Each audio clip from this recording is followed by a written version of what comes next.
This news is co-sponsored by Anagha Aesthetics and Hair Transplant Center. हमारे देश में रहने वाले हर एक व्यक्ति की भावनाएं उसके घर और उसके परिवार से जुड़ी होती है। हर एक व्यक्ति का घर और परिवार सुखी रहे, ऐसा हमारे यहाँ आशीर्वाद दिया जाता है। पर क्या हो जब आपके परिवार के साथ आपका घर ही आपसे छीन जाए, वही घर जहां आपने अपना सारा बचपन गुजारा, जहां आपने अपने परिवार के साथ हर एक पल बिताया, जिस घर की छत पर आपने कभी खेला कूदा होगा। क्या हो जब वही छत आपकी नजरों के सामने कोई गिरा दे। ऐसा ही मामला हुआ है हमारे नागपुर शहर के हिंगना क्षेत्र में, जहां सिमटाकड़ी इलाके में 30 से 35 सालों से रह रहे लोगों के घरों को उन्हीं की आंखों के सामने तोड़ दिया गया।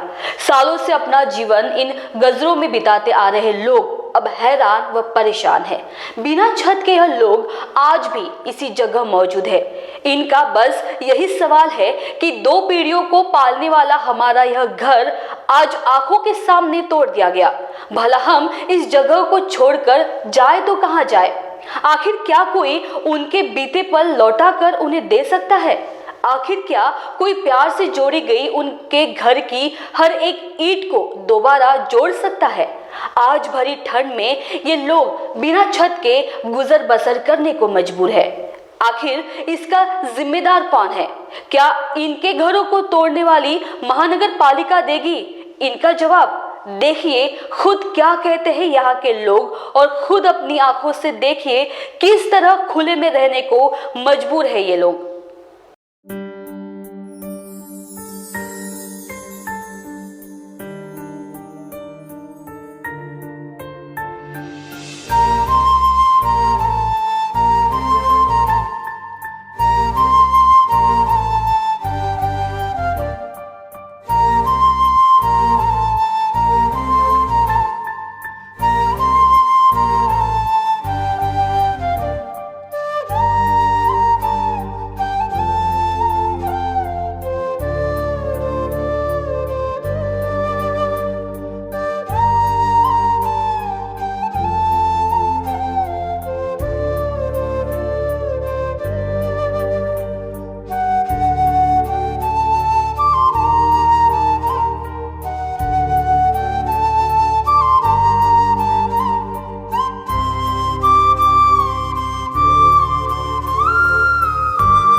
नमस्कार, आप देख रहे हैं महाराष्ट्र टीवी 24। इस बार हमने इस साल बड़े ही धूमधाम से दिवाली मनाई, क्योंकि 2 सालों के बाद हमने अपने घरों से निकलकर दिवाली को इस बार बहुत ही अच्छे तरीके से बड़े ही धूमधाम से सेलिब्रेट किया। लेकिन आज हम जहां मौजूद हैं, हम ये देखने आए हैं कि इस बार दिवाली उन लोगों ने कैसे मनाई जिन लोगों के इस दिवाली पर सर के ऊपर से छत ही छिन गई। आप मेरे पीछे जिन लोगों को देख रहे हैं, ये वही लोग हैं जिनकी इस दिवाली बिना छत के गुजरी।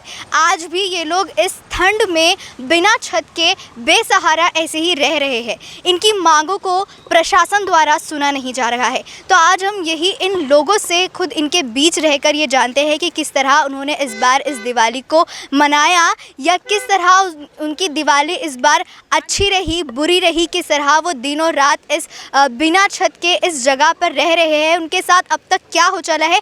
आइए जानते हैं उन्हीं लोगों से। तो बताइए ये पूरा मामला क्या था, कब से आप बिना छत के ऐसे रह रहे हैं, कैसे आपने दिवाली बनाई?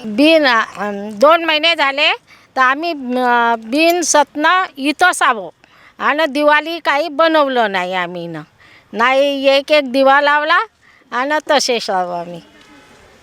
आप लोगों ने जो एनएमसी ऑफिस के सामने प्रदर्शन किया, तो उसका क्या परिणाम रहा, कुछ बताइए।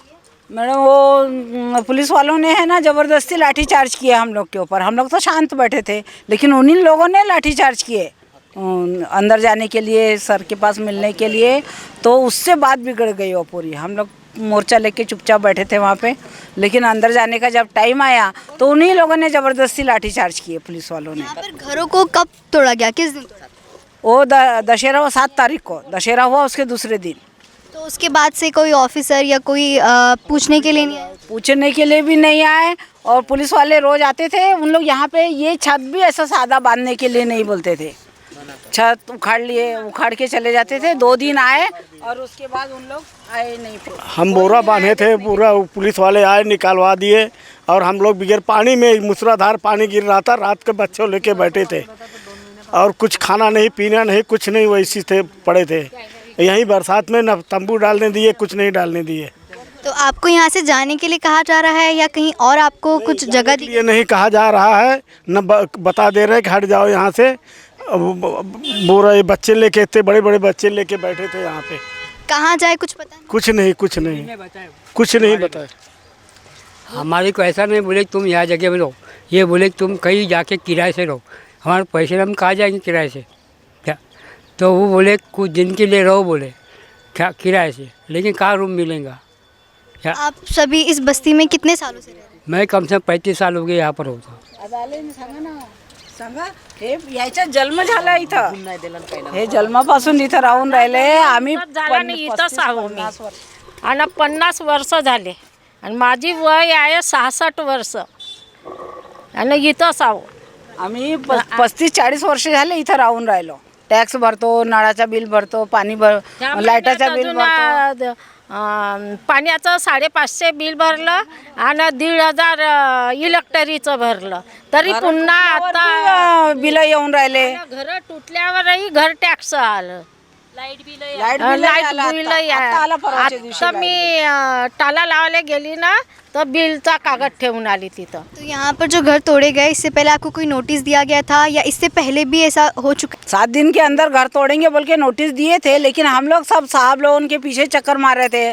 वो संदीप जोशी साहब बोले तुमको कल देता घर, तुम लोग आ जाओ, बिना घर दिए हाथ नहीं लगाएंगे घर को। लेकिन वहाँ उनके पास गए तो बोले कल आना, तुमको तुम्हारे घर दिखा देंगे।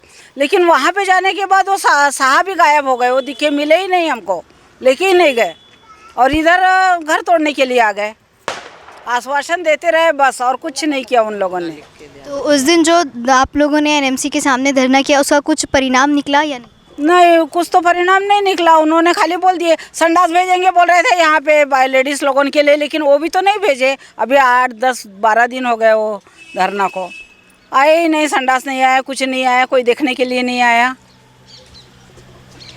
तो देखा आपने इन लोगों की ज़बानी। यहाँ पर इतने सारे छोटे बच्चे हैं, कुछ बच्चे ऐसे हैं जिनके स्कूल में एग्ज़ाम्स है, वो बिना छत के रह रहे हैं। अभी फ़िलहाल ठंड की शुरुआत ही है, लेकिन फिर भी यहाँ के कई सारे बच्चे हैं जो ठंड की वजह से बीमार पड़ रहे हैं। उन्होंने हमारे ऊपर अत्याचार किया है, क्योंकि उन्होंने हमें मतलब हम वहाँ पे सिर्फ अच्छे के लिए गए थे, हमारे घर मांगने गए थे, बट उन्होंने हमें घर नहीं दिया और उन्होंने हमें मारा भी। और मम्मी दीदी उन लोगों पे सब पे केस लगाए हुए हैं, उन्होंने सब झूठा किया है।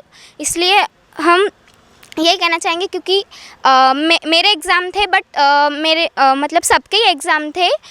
हमने सब वो लाइट जो रहता है ना रोड पे के स्ट्रीट लाइट, उस पे हमने पढ़ाई की है। किसी ने अंधेरे में पढ़ाई की है, हमारे घर तक तो उजाला भी नहीं आता है वो लाइट का, तभी भी हमने अच्छे से पढ़ाई की, बट हमारी पढ़ाई अच्छे से हुई नहीं है।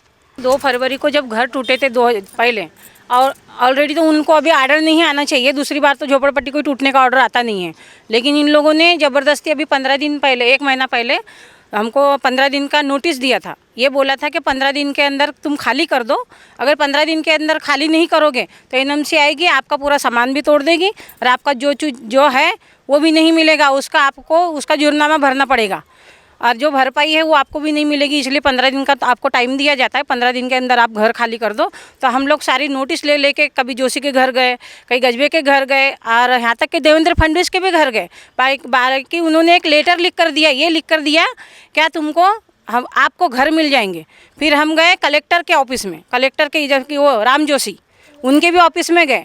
फिर उसके बाद में कमिश्नर के पास भी गए, लेकिन उन्होंने यही बोला गया कि तुम अभी घर खाली कर दो, ज़मीन खाली कर दो, किराए से रहो।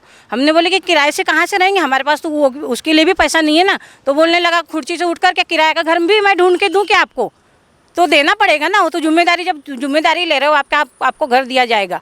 तो फिर कहाँ है, तो जिम्मेदारी किराए से भी देने का उनका काम है ना, हमारा काम तो नहीं है ना। फिर उसके बाद में आए एकदम से उन्होंने घर सारे तोड़ ताड़ कर दिए। फिर हम लोगों ने, फिर किसी ने हमको मदद दी, जैसे एज भैया ने मदद करे, हमको मदद करे, मोर्चा लेके गए। वहाँ मोर्चा सवेरे 12 बजे से बैठे हम शाम को 4 बजे तक के, क्योंकि अति हो गई ज़्यादा, एकदम नाक से पानी गुजरने लगा। जब फिर कोई बोलने लगा वो तो छुट्टी होकर चले गया, कोई बोलने लगा दिवाली की छुट्टी है। तो हमको क्या, हम तो छोटे, मेरी नातन कितनी छोटी है, अभी 14 महीने की है, 14 लगा है उसको। तो वो उसको ऐसी पानी तक के उन लोगों ने नहीं पूछे, ऊपर से लाठीचार्ज, हमको धमकी दे रहे कोई पुलिस वाला। विनोद चौधरी जो बोलने लगा कि नहीं मेरे पास में आपका परमिशन आया है, 10 लोग आप लोग मिलने जा सकते हो। तो हमने बोले कि देखो इतनी जनता जाने से अच्छा वो हमारे गेट के सामने ही आ जाए, आमने सामने आकर ही हमको वो मिले। हम यही बोले कि हमको हमारी जो समस्या है, हमारी जो मांगे हैं थोड़ी बहुत, वो पूरी कर दो। तो कुछ नहीं करे उन्होंने, इसीलिए फिर हम लोगों ने थोड़ा सा जोर ज़बरदस्ती करे। लेकिन उन लोगों के जो जेंट्स पुलिस थे, उन्होंने हमारी जो बहू बेटियाँ थी हमारी वाली, उनके छाती तक के हाथ लगाए। मैं तो ओपन बोलूँगी, जो हुआ है वो हुआ है। लड़की को नीचे गिरा कर तक पुलिस वालों ने ऐसा लात रखकर उसके छाती पे हाथ रखे हुए हैं। तो इतना तो हमको बनता है कि वर्दी है, तुम पहने हो वर्दी, तो वर्दी की तो लाज रखो। यहाँ तक के पेपर में ये दिया है क्या फलाने ने हमको जूते से मारा है, तो तुम पुलिस वाले झक मारने के लिए बने हो क्या? जब जनता से तुम मार खा रहे हो, क्यों मार खा रहे? पुलिस काय के लिए होती है?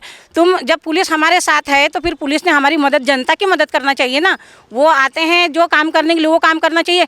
लोगों को ले जाके डग्गे में मार रही है, हक किसी का बनता नहीं है। मोर्चा जब निकलता है तो इंफॉर्मेशन दी जाती है, तभी हमारे ऊपर में इल्ज़ाम लगे, हमारे ऊपर ज़बरदस्ती केस लगाई गई है सबके ऊपर में। बहू बेटी के हम मांग करने गए थे, हम लड़ने नहीं गए थे।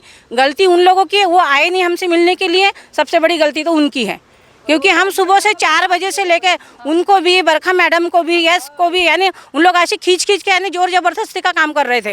और फिर वो खुद ही बोल रहे कि नहीं हम ऐसा नहीं करेंगे, वैसा नहीं करेंगे, तुमको चलना पड़ेगा। जब अंदर गए तो उल्टी केस हमारे ऊपर में उन लोगों ने ज़बरदस्ती का थोप दिए हैं।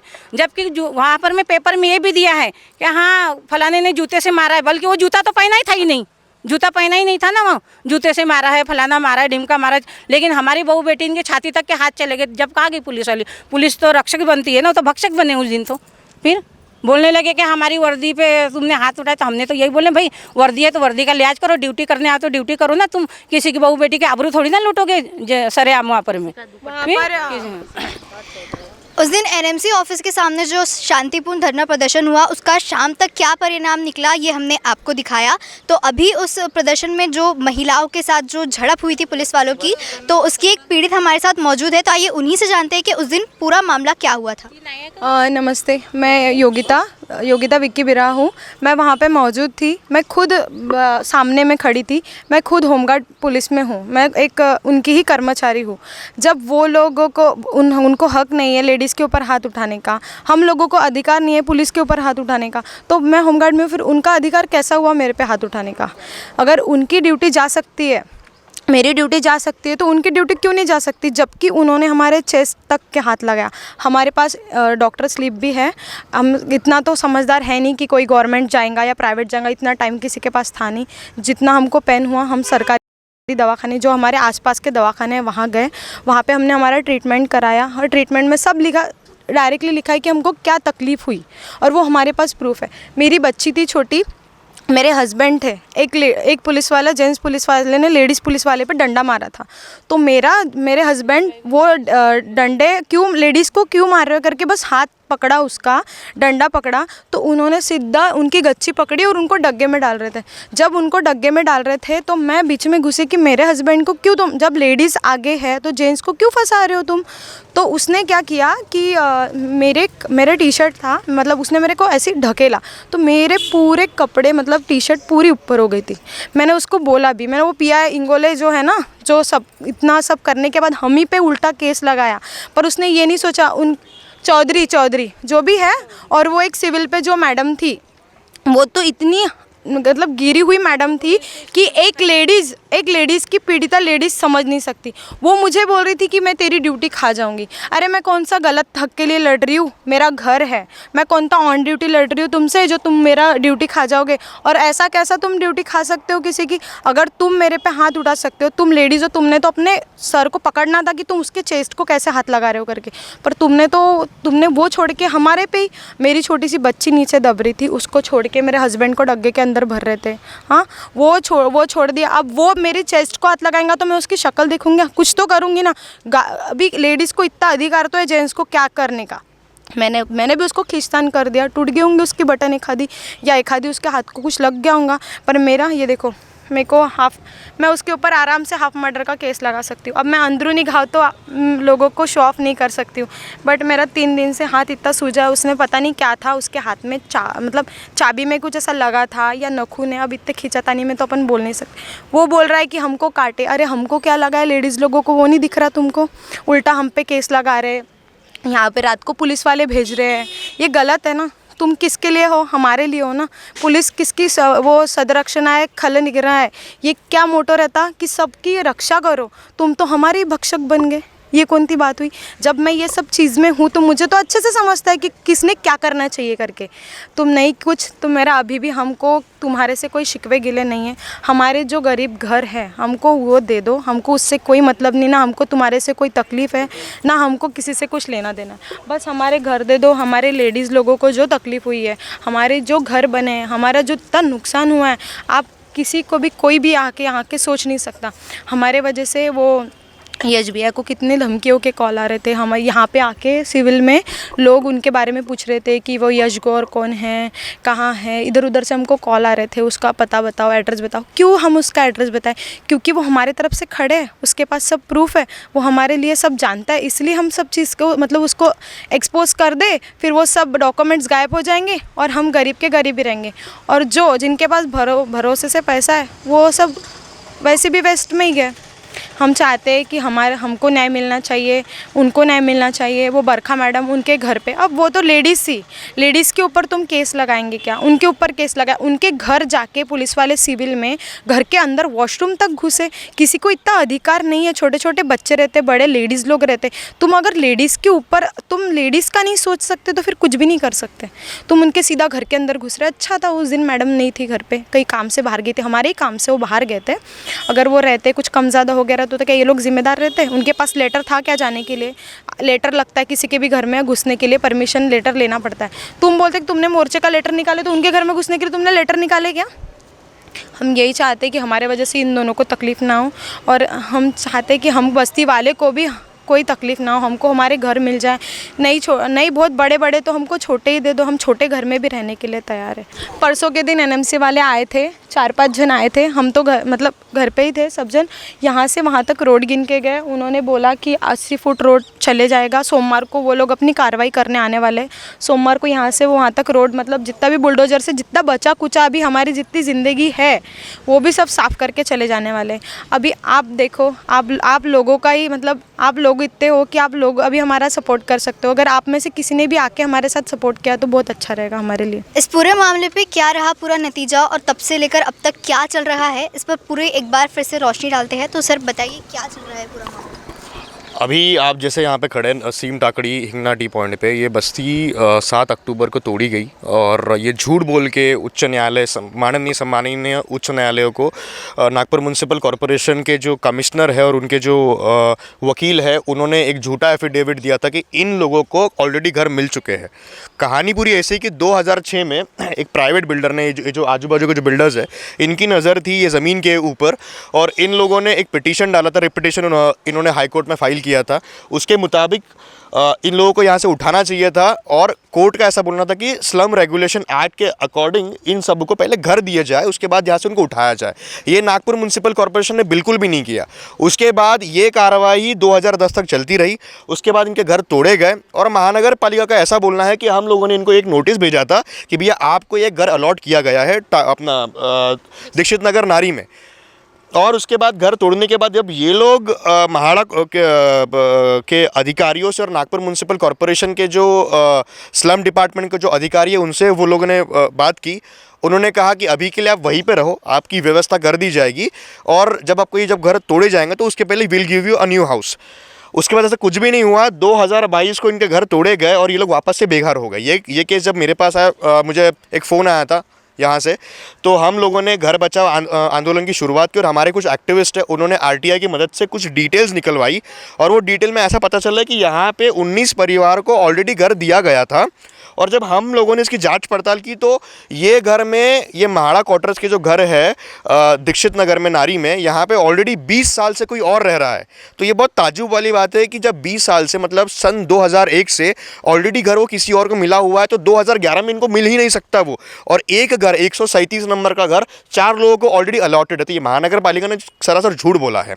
इन लोगों की जो साठ गांठ है वो पूरी की पूरी बिल्डर्स के साथ है, इसीलिए वो कोई भी हद तक जा सकते हैं। जितने पॉलिटिशियंस है वो सारे के सारे बिल्डर्स से पैसा लेके इलेक्शन जीतते हैं। तो सिंपल बात है कि ये इनका वोट बैंक नहीं है, इसीलिए ये अत्याचार इनके ऊपर हुआ है। और मैं नागपुर म्यूनसिपल कॉर्पोरेशन के कमिश्नर से कहना चाहता हूँ कि कुछ दिनों पहले बहुत ज़ोर से बारिश आ रही थी, धूप आ रही थी और अभी ठंड है, बच्चों के एग्ज़ाम्स है, महिलाओं के पास शौचालय की जगह नहीं है। अगर आप इंसान हो, अगर आप अधिकारी नहीं हो तो आप एक दिन रोड पे आओ, अपनी बहन बेटियों को, अपने परिवार को लेकर रोड पे आओ, रोड पे रह के देखो, तब शायद आपको इनका दर्द समझ में आएगा, तब तक नहीं आने वाला।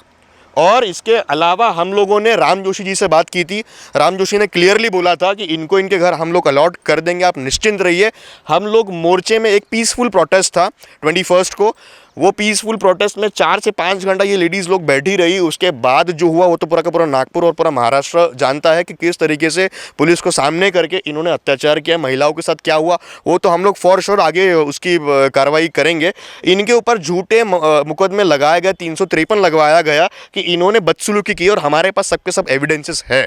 लेकिन आप सोचिए, ये लोग मजदूर लोग हैं, ये जो माँ बहनें हैं, ये लोगों के घर पे जाके लोग बर्तन धोते हैं, वो लोग भी परेशान हो गए, उन्होंने इनको निकाल दिया। अब आप सोचिए, इनके पास ना घर है, इनके पास ना शिक्षा है, इनके पास ना रोज़गार है। तो ये जो मार्जिनलाइज जो कम्युनिटी के साथ आज जो हो रहा है, वो इसके लिए मुझे लगता है कि शासन और प्रशासन ये दोनों जिम्मेदार है। अगर ये दोनों के दोनों अगर इनकी जो नीड्स है उसको फुलफ़िल नहीं कर सकते तो आपने यार रिज़ाइन कर देना चाहिए, मुझे ऐसा ही लगता है। और ये जो प्रोटेस्ट है ये रुकने वाला है नहीं। हम लोगों ने नागपुर में 426 जो स्लम्स है, नोटिफाइड और नॉन नोटिफाइड, इन दोनों को हमने साथ में लिया है और 18 लाख लोग हमारे साथ, मतलब नागपुर की आधी आबादी जो एक मार्जिनलाइज कम्युनिटी की है, SC ST OBC का जो कम्युनिटी है वो हमारे साथ खड़ी हुई है और ये लोग कभी भी पीछे हटने नहीं वाले। और हमारा रास्ता संवैधानिक है, पीसफुल है और हम लोग अहिंसा के साथ ही आगे तक काम करते रहेंगे। नागपुर म्यूनसिपल कॉरपोरेशन की बहुत एक अच्छी स्ट्रैटेजी थी कि हमारे जो लीडर्स हैं उन लोगों को अंदर कर दिया जाए 353 लगवा के 8 से 9 महीनों के लिए, और जो समय मिलेगा उसमें आकर ये बस्ती तोड़ना शुरू कर दी है। यही नागपुर म्यूनसिपल कॉरपोरेशन कर रहा है। कल के दिन कुछ NIT के और NMC के कुछ लोग आए थे यहाँ पे, और यहाँ से उन्होंने पूरा का पूरा फ़ोटोज़ वगैरह लिया। आप देख सकते हैं कि ये जो रोड है ये एक हिंगना रोड जा रहा है सामने से, और DP प्लान के रोड के तहत इनको तोड़ा गया, लेकिन सामने में एक प्लॉट है एक प्राइवेट बिल्डर का, उसको किसी ने भी हाथ नहीं लगाया। अगर ये सही में रोड बनने वाला था तो यहाँ से उसका भी प्लॉट टूटना चाहिए था, लेकिन वो वल्नरेबल नहीं है, वो पावरफुल है। तो नेता लोगों ने उसको सपोर्ट किया, प्रशासन ने उसको सपोर्ट किया, और अब ये लोग के घर टूट गए हैं और उसका कुछ भी नहीं हुआ। तो ये एक साजिश के तौर पे ये पूरा का पूरा एक मास्टर प्लान था जो भी फेल हो गया है, और हम लोग संविधान के साथ ही इसको आगे तक लड़ेंगे। हमको उच्च न्यायालय और सर्वोच्च न्यायालय में अगर जाना पड़े तो भी हम लोग जाएंगे वहाँ पे। तो देखा आपने, ना ही यहाँ के लोगों को दूसरी ज़मीन दी गई है, बल्कि और आगे की कार्रवाई करने के लिए बार बार लोग मनपा के प्रशासन के लोग यहाँ पर आ रहे हैं। तो आप देख ही सकते हैं, लोग अभी भी खड़े हैं। उनकी मांग यही है कि हमें छोटी ही जगह मिले, लेकिन सर छिपाने को छत तो मिले। इस ठंड भरे मौसम में अगर इन लोगों को सिर छुपाने के लिए छत मिल जाए तो ये बहुत बड़ी बात होगी। आप देख ही सकते हैं, यहाँ पर लोग अभी भी, उनकी बस यही मांग है कि उन्हें जगह दी जाए, उनके ऊपर ज़्यादती ना की जाए। यहाँ छोटे छोटे बच्चे हैं जो इस ठंड में बीमार पड़ सकते हैं। बस इन्हीं नज़ारों को देख के अगर मनपा प्रशासन की लोगों की निगाहें खुल जाए तो बहुत बड़ी बात होगी। तो ये थी हमारी रिपोर्ट। कैमरामैन अविनाश सोतड़े के साथ अक्सा वहीद अंसारी, महाराष्ट्र TV 24 नागपुर। क्या आपके हार्ट में ब्लॉकेजेस है पर बाईपास सर्जरी से डर लग रहा है? Don't worry, Mugdha EECP and heart care centre लेकर आए हैं आपके लिए US FDA approved EECP treatment, जिससे 80 से 90% हार्ट ब्लॉकेजेस को क्लियर किया जाता है और बाईपास एवं एंजियोप्लास्टी जैसी सर्जरी को टाला जा सकता है। अधिक जानकारी के लिए आज ही विजिट करें Mugdha EECP and heart care centre, Utkarsh Umang apartment near mount caramel school, Ajni square, Nagpur.